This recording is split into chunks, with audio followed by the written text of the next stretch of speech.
வணக்கம் மாணவர்களே.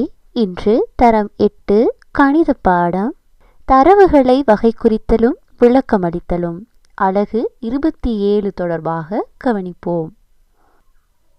இப்பாடத்தை கற்பதன் மூலம் தண்டு இலை வரைபொன்றின் மூலம் தரவுகளை வகை குறிக்கவும், தண்டு இலை வரைபின் மூலம் தரவு தொகுதி ஒன்றின் இழிவு பெருமானம், உயர்வு பெருமானம், வீச்சு என்பவற்றை காணவும், தண்டு இலை வரைபில் உள்ள தரவுகளின் பரம்பல் பற்றிய தீர்மானங்களை எடுக்கவும், மூலத்தரவொன்றின் ஆகாரம், இடையம், இடை என்பவற்றை காணவும் தேவையான ஆற்றல்களை பெறுவீர்கள் என எதிர்பார்க்கப்படுகின்றது. இவ்வலகிற்குரிய தேர்ச்சி 28. தரவுகளை வகை குறிக்கும் பல்வேறு முறைகளை ஆராய்வதன் மூலம் அன்றாட காரியங்களை இலகுவாக்கிக் கொள்வார். அதேபோன்று தேர்ச்சி 29. அன்றாட காரியங்களை இலகுவாக்கிக் கொள்வதற்காக தரவுகளை பல்வேறு முறைகளில் பகுப்பாய்வு செய்து எதிர்வு கூறுவார். இத்தேர்ச்சிகளுக்குரிய தேர்ச்சி மட்டம் 28.1. தொடர்பாடல் இலகுவாகுமாறு தண்டு இலை வரைபினூடாக தரவுகளை வகை குறிப்பார். தேர்ச்சி மட்டம் 29.1. எண் பரம்பலொன்றை தண்டு இலை வரைபினூடாக விபரிப்பார். தேர்ச்சி மட்டம் 29.2. தரவு தொகுதி தொடர்பான அளவைகளை எண்ணிக்கை ரீதியாக ஆராய்ந்து எதிர்வு கூறுவார். இவ்வலகிற்குரிய பாட வேளைகள் 10 ஆகும். இனி நாம் உப அலகு 27.1 தரவுகளை வகை குறித்தல். தண்டு இலை வரைபு. தரவுகளை வகை குறிப்பதற்கு இதுவரை மாணவர்களே நாம் தரம் 7 பல்வேறு வரைபுகள் தொடர்பாக கற்றுள்ளோம். மாணவர்களே, நீங்கள் ஆரம்ப வகுப்புகளில் கற்றிருப்பீர்கள் பட வரைபு ஒன்றினை எவ்வாறு வரைவது குறித்து. அதாவது மாணவர்களே, வரைபுகளில் தகவல்களை படங்களின் மூலமாக காட்ட முடியும். இங்கு 3 முக்கோணிகள் 4 செவ்வகங்கள் என்பதனை வரைபில் படங்கள் மூலமாக காட்டப்பட்டுள்ளது. அதனை நீங்கள் கவனிக்க முடியும். இவ்வாறு பழங்களையும் பூக்களையும் இலைகளையும் கொண்டு வரைபுகளில் வரைந்து தகவல்களை காட்ட முடியும். அவ்வாறான வரைபுகள் பட வரைபுகள் ஆகும். இதுபோன்று தகவல்களை நிரல் வரைபுகளிலும் காட்ட முடியும். இங்கு உங்கள் பார்வைக்கு ஒரு நிரல் வரைபு காட்டப்பட்டுள்ளது. இங்கு ஒரு மாணவன் கணித பாடத்திலும் விஞ்ஞான பாடத்திலும் ஆங்கில பாடத்திலும் பெற்ற புள்ளி விபரங்கள் இங்கு காட்டப்பட்டுள்ளன. இவ்வாறு தகவல்கள் நீண்ட செவ்வக வடிவில் காட்டப்பட்டுள்ளன. இதுபோன்ற கூட்டு சலாகை வரைபுகளும் குறிக்கப்படலாம். அவ்வரைபில் ஒன்றுக்கு மேற்பட்ட தகவல்கள் காட்டப்பட முடியும்.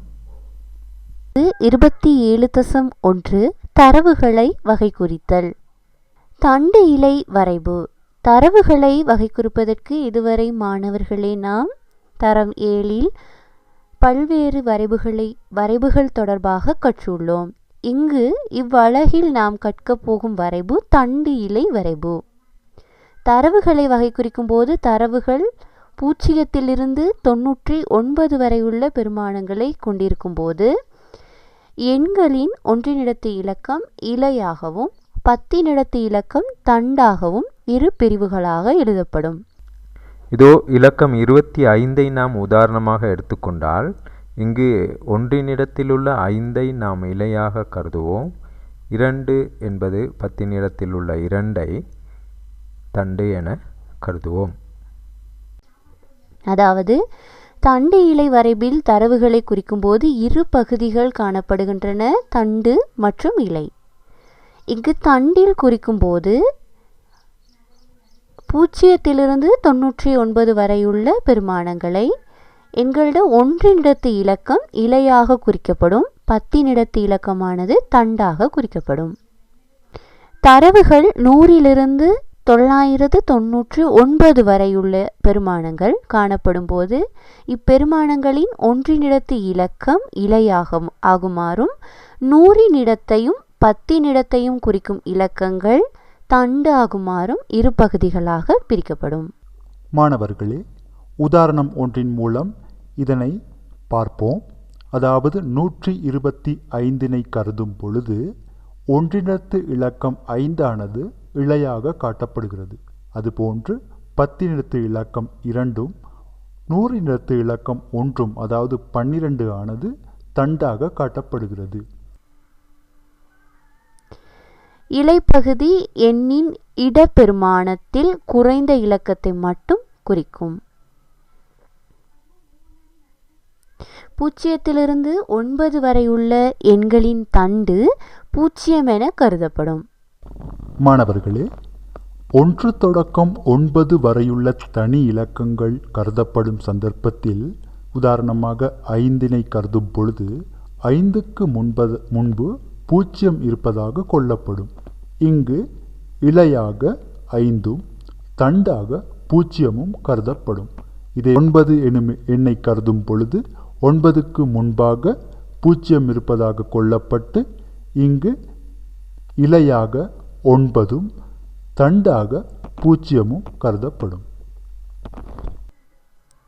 ஒரு நிறையில் ஒன்றுக்கு மேற்பட்ட இலைகள் இருப்பின் இடைவெளிகளுடன் அவை எழுதப்படும். மாணவர்களே, 25, 24, 27, 31, 34, 32 ஆகிய தரவுகளை கருத்தில் கொள்ளும் பொழுது இங்கு 2 ஆனது தண்டுக்குரிய பகுதியில் வரும் பொழுது குறித்த தண்டுக்குரிய இலை பெறுமதிகளாக 5, 4, 7 ஆகிய பெருமானங்கள் இடம்பெறும். இப்பெருமானங்கள் ஏறு வரிசையில் இடைவெளிகளுடன் எழுதப்படும்.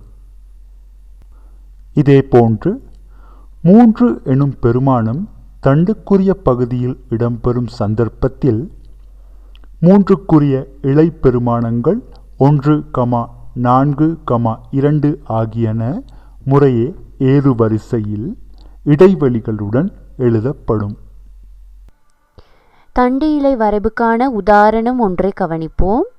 இங்கு 2, 43, 223, 228 எனும் தரவுகளை தண்டு இலை வரைவில் குறித்து காட்டுக. இங்கு 2வது வினாவாக காணப்படுகின்றது. தண்டு 3ஆகவும் இலை 0ஆகவும் அமைந்த எண்ணை எழுதுக. தண்டு இலை வரைவில் குறிக்கும் போது நாம் இவ்வாறு தண்டு இலை என இரு பகுதிகளாக பிரிக்க வேண்டும். இங்கு காணப்படுகின்ற எண்களில் 2 என்பதை நாம் குறிக்கும் பொழுது இங்கு தண்டாக 0ஐ குறிக்கின்றோம். அதே போன்று 43 எழுதும் பொழுது இங்கு 1 இலக்கம் இலையாக எழுதப்படுகின்றது. ஆகவே 3 இலையாகவும் 4 என்பது 10 இலக்கம் தண்டாகவும் எழுதப்பட்டுள்ளது. இங்கு அடுத்ததாக கவனிகள் மூவிலக்க எண்கள் 2 எழுதப்பட்டுள்ளன. 223 223 இங்கு 3 என்பது 1 இலக்கம் இலையாகவும் 10 100 சேர்த்து 22 என்பது தண்டாகவும் எழுதப்பட்டுள்ளது. இங்கு 223 மற்றும் 228 இங்கு 22 என்பது தண்டாக காணப்படுவதால் இலையில் நாம் 2 எண்களை இடைவெளி விட்டு 3, 8 என எழுதுகின்றோம். நாம் இதனை வாசிக்கும் பொழுது 223 என சேர்த்து வாசிப்போம். அதே போன்று 228 என வாசிப்போம். 2வது வினாவை கவனியுங்கள். தண்டு 3ஆகவும் இலை 0ஆகவும் அமைந்த எண்ணை எழுதுக. தண்டு 3 இலை 0, ஆகவே அதனை சேர்த்து எழுதும்போது 30 என எழுதப்படும். இனி நாம் தண்டு இலை வரைவில் குறிப்பதற்கான உதாரணம் 2 கவனிப்போம். வகுப்பொன்றில் உள்ள மாணவர்களின் உயரங்கள் சென்டிமீட்டர்களில் தரப்பட்டுள்ளன. இத்தரவுகளை தண்டு இலை வரைபொன்றில் குறிக்க.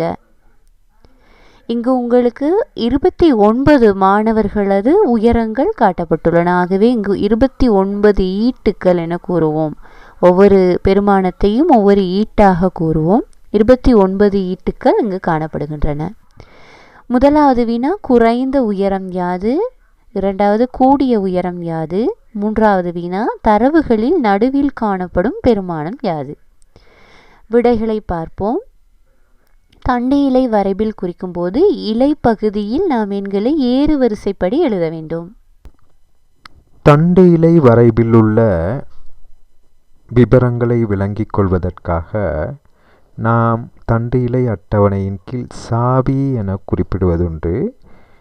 இங்கு கவனித்தீர்கள் என்றால் தண்டில் 13 இலையில் 5 இருந்தால் அதில் 135 குறிக்கும் என்ற ஓர் விளக்கத்தின் அடிப்படையில் நீங்கள் ஏனைய எண்களையும் அல்லது இந்த அட்டவணையில் உள்ள எண்களை கவனிக்க வேண்டும் என்பதுதான் இதன் அர்த்தம். ஆகவே மாணவர்களே, இங்கு நாம் காட்டப்பட்ட 29 உயரங்களையும் இங்கு தண்டு இலை வரைபில் குறிக்கும்போது இங்கு 130 தொடக்கம் 139 வரையான உயரங்களை 13 என தண்டில் குறிக்கின்றோம். ஒன்றினிடத்து இலக்கங்களை இங்கு இலைப்பகுதியில் நாம் குறிக்க வேண்டும். அதே போன்று 140 தொடக்கம் 149 வரையான உயரங்களை 14 எனும் தண்டையும் இலைப்பகுதியில் ஒன்றினிடத்து இலக்கத்தையும் குறிக்க வேண்டும். அதே போன்று 150 தொடக்கம் 159 வரையான உயரங்களை 15 தண்டாகவும் ஒன்றினிடத்து இலக்கங்களை இலைப்பகுதியிலும் குறிக்க வேண்டும். அவ்வாறே 160 தொடக்கம் 169 வரையான உயரங்களை குறிக்கும்போது 16 தண்டாக கொண்டும் 170 தொடக்கம் 179 வரையான எண்களை குறிக்கும்போது 17 தண்டாக கொண்டும் குறிக்கப்படும். ஆகவே இங்கு இலைப்பகுதியில் நாம் எண்களை குறிக்கும்போது ஏறு வரிசையில் எழுத வேண்டும். இங்கு நாம் முதலாவது 130 தொடக்கம் 139 வரையான இலைப்பகுதிகளை நாம் இவ்வாறு ஒழுங்குமுறையின்றி எழுதி கொள்ளலாம். அடுத்து இலைப்பகுதியில் எழுதும்போது இதனை நாம் ஏறு வரிசைப்படி எழுத வேண்டும். இவ்வாறு எழுதும்போது நமக்கு தண்டு இலை வரைபானது பெறப்படுகின்றது. ஆகவே இந்த தண்டு இலை வரைபினை வைத்துக்கொண்டு முதலாவது வினா குறைந்த உயரம் யாது. குறைந்த உயரம் இங்கு வகுப்பொன்றில் உள்ள மாணவர்களில் 130 சென்டிமீட்டர் உயரம் ஆக குறைந்த உயரமாக காணப்படுகின்றது. அதே போன்று கூடிய உயரமானது 173 சென்டிமீட்டர் ஆகும். மூன்றாவது வினா நடுவில் காணப்படும் உயரம். நடுவில் காணப்படும் உயரம் என்பது இங்கு 29 மாணவர்களது உயரங்கள் காட்டப்பட்டுள்ளன. 29 மாணவர்களது உயரம் எனும்போது இங்கே நமக்கு 15வது உயரம் நடுவில் காணப்படும். ஆகவே 15 எனும் சொல்லும்போது இங்கே 3 தண்டு பகுதியில் 14 ஆகவே 143 சென்டிமீட்டர் என பெறப்படும். தண்டு இலை வரைபில் குறிப்பதற்கான உதாரணம் 3 கவனிப்போம். ஒரு வகையைச் சேர்ந்த 25 விலங்குகள் பிறக்கும் போது இருந்த திணிவுகள் கிலோகிராமில் கீழே தரப்பட்டுள்ளது. இங்கு உங்களுக்கு 25 விலங்குகளது திணிவுகள் கிலோகிராமில் காட்டப்பட்டுள்ளது. முதலாவது வினா இத்தரவுகளை தண்டு இலை வரைபில் குறிக்க. இரண்டாவது வினா பிறக்கும் போது இருந்த மிக குறைந்த பெருமானத்தை கொண்ட திணிவு எவ்வளவு, மிக குறைந்த திணிவு எவ்வளவு. அதே போன்று பிறக்கும்போது இருந்த மிக கூடுதலான பெருமானத்தை கொண்ட திணிவு எவ்வளவு, மிக கூடிய திணிவு யாது. இப்பொழுது விடைகளை கவனிப்போம். முதலாவது தண்டு இலை வரைபினில் நீங்கள் குறிக்கும் பொழுது சாவி என்பது இங்கு தசம எண்களையும் நாம் தண்டு இலை வரைபினில் குறிக்கலாம். ஆகவே இங்கு முழு எண்ணை தண்டு பகுதியிலும் முதலாம் தசமதானத்தில் காணப்படும் எண்ணை இலை பகுதியிலும் நாம் இங்கு குறிக்கின்றோம். ஆகவே 7.5 என நாம் குறித்திருப்பது 7.5 என்பதை குறிக்கும். இங்கு ஆக குறைந்த பெருமானத்திலிருந்து நாம் கூடிய பெருமானங்களை பார்க்கும் பொழுது ஆக குறைந்தது 5 தசத்தில் தொடங்குகின்றது. ஆகவே 5 தொடக்கம் 9 வரையான எண்களை நாம் தண்டு பகுதியிலும், இங்கு முதலாம் தசமதானத்தில் காணக்கூடிய எண்களை நாம் ஏறு வரிசைப்படி எழுதும்போது தண்டு இலை வரைவினை பெற முடியும். ஆகவே முதலாவது 5.6 என்பது தண்டு பகுதியில் 5ம் இலை பகுதியில் 6ம் குறிக்கப்பட்டுள்ளது. அதே போன்று 6 தசத்தில் 6.1 என்பது 6 தண்டு பகுதியிலும் 1 இலை பகுதியிலும் குறிக்கப்பட்டுள்ளது. ஆகவே நாம் 6.1 6.0 6.9 வரையுள்ள எண்களை நாம் இவ்வாறு ஒழுங்குமுறையின்றி முதலாவது எழுதி பின்னர் இலை பகுதியில் ஏறு வரிசைப்படி நாம் எழுத வேண்டும். அவ்வாறு எழுதும்போது தண்டு இலை வரைவு நமக்கு பெறப்படும். ஆகவே இங்கு தண்டு இலை வரைபானது காட்டப்பட்டுள்ளது. முதலாவது வினா ஆக குறைந்த திணிவு 5.6 தண்டில் 5ம் இலைப்பகுதியில் 6ம் குறிக்கும் பொழுது இங்கு தசம எண்ணை நாம் குறிக்கின்றோம். ஆகவே 5.6 கிலோகிராம்.